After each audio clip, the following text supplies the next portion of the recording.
او درېمه مسله دا ده بعض ملکونه مثلا بهر ملکونو کې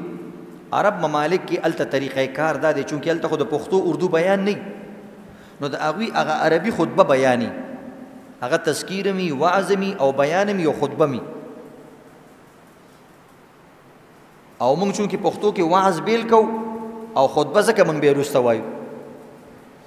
نو الته داسې وي د هغوی ترتیب دا دی چې هغوی څنګه ټیم داخل شي بس خطبه شروع کړي اذانو کې خطبه شروع کړي نو امام ډایرک ولاړي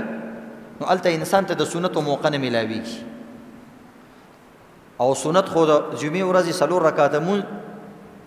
د مونځ نه مخکې دي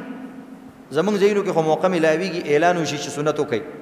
هغه ملکونو کې موقع نه ملاویږي د سنت ادا کولو نو بیا به دا کسان سنت کله کوي ځکه چې جمعات ته راشي نو خطبه شروع وي خطبې دوران کې مونځ نه کېږي نو اوس به 4 رکعاته سنت څه کوي کله کوي بهتره طریقه دا ده چې کومه اجره کې او کم علاقه کې او کم کور کې پاتې کېږي سنت دی الته وکړي بیا دې راشي خطبې منځ کې در ورسي خیر یا مخکې نه دی وکړي او کرال او خطبه شروع ونه بس به دې سنت نه کوي چې کله فرض مونځ امام سره وکړي د هغې نه بعد دې به سنت وکړي هلته به دې طریقې خیال ساتي نو دې طریقې